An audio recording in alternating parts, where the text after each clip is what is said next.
21 जुलाई के दिन यदि सबसे पहले समझें तो उस दिन सोमवार है और साथ साथ सावन का महीना चल रहा है, एकादशी तिथि है कृष्ण पक्ष की, और चंद्रमा उच्च के होकर आपकी राशि में विराजमान है, जो कहीं ना कहीं मन में भ्रम थोड़ा उत्पन्न करते दिखाई दे रहे हैं, चीज़ों को समझने में थोड़ा विघ्न उपस्थित करते दिखाई दे रहे हैं, ध्यान रखना। और ऐसे में स्थितियाँ ऐसी हैं कि थोड़ी सी हाथ से निकल भी सकती है गाड़ी, तो ऐसे में ध्यान रखना पड़ेगा। चीज़ों को ठीक करने के लिए थोड़ा सरलता से अपनाना पड़ेगा, गुरु के निर्देश में जाना पड़ेगा, भगवान के सानिध्य में जाना पड़ेगा। इस दिन एकादशी है, व्रत रखें, हो सके तो भगवान विष्णु का सुंदर पूजन करने का प्रयास करें। भगवान विष्णु का पूजन करते वक्त हो सके तो खासतौर पे उनको तुलसी दल और मंजरी, कृष्णा एकादशी कही जाती है इसको, तो तुलसी मंजरी युक्त भगवान को अर्पित करने से कष्ट निवृत्ति का योग बनता है। सोमवार है, सावन का दूसरा सोमवार है। इस दिन भगवान शिव का सुंदर पूजन करें, अभिषेक करें। हमने विवेकानंद योगाश्रम में सुंदर अभिषेक रखा है और भगवान इस संसार में समस्त कष्टों को निवृत्ति के योग बना सकते हैं। तो ऐसे में भगवान का सुंदर पूजन करके कष्टों को निवृत्ति करने का मार्ग अपनाने का प्रयास करें, आपके लिए अच्छा रहेगा ये योग आपके लिए विशेष तौर पर। 22 तारीख के दिन विशेष तौर पर ग्रहों को समझते हुए कार्य करें। उस दिन मंगलवार का दिन है और साथ साथ द्वादशी और त्रयोदशी तिथि का योग बन रहा है।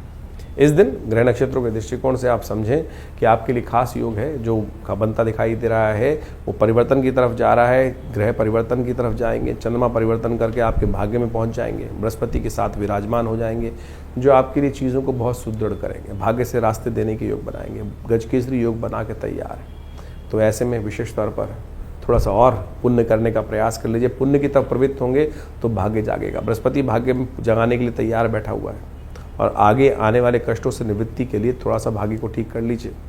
इस दिन विशेष तौर पर भगवान शिव का स्तवन करेंगे। इसी गजकेसरी योग में ही विशेष तौर पर आप मान के चलें शिवरात्रि पड़ रही है आपकी राशि के दृष्टिकोण से। यदि आपने शिव का सानिध्य ले लिया तो आपके समस्त दुष्ट कर्मों को भावी जो है वो प्रबल बना के शुभ करके आपके लिए भाग्य जगाने का योग बन सकता है। क्योंकि आने वाले समय में आपके इस वक्त बृहस्पति महाराज जो हैं थोड़ी भ्रम की स्थिति में चल रहे हैं, क्योंकि राहु के नक्षत्र में चल रहे हैं, और ऐसे में भ्रम को त्याग दीजिएगा। भ्रम कई बार हो जाता है कि नहीं कुछ नहीं होना है सब कुछ, तो उसको त्याग दीजिए, थोड़ा भगवान शिव की शरणागति प्राप्त कर लीजिए, कल्याणकारी योग बनेंगे। 23 तारीख को दिन जल चढ़ेगा भगवान शंकर पे, गंगा जल से भगवान का अभिषेक करें।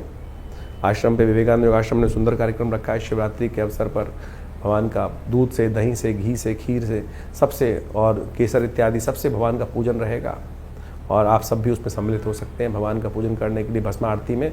तो कल्याणकारी योग रहेगा आपके लिए।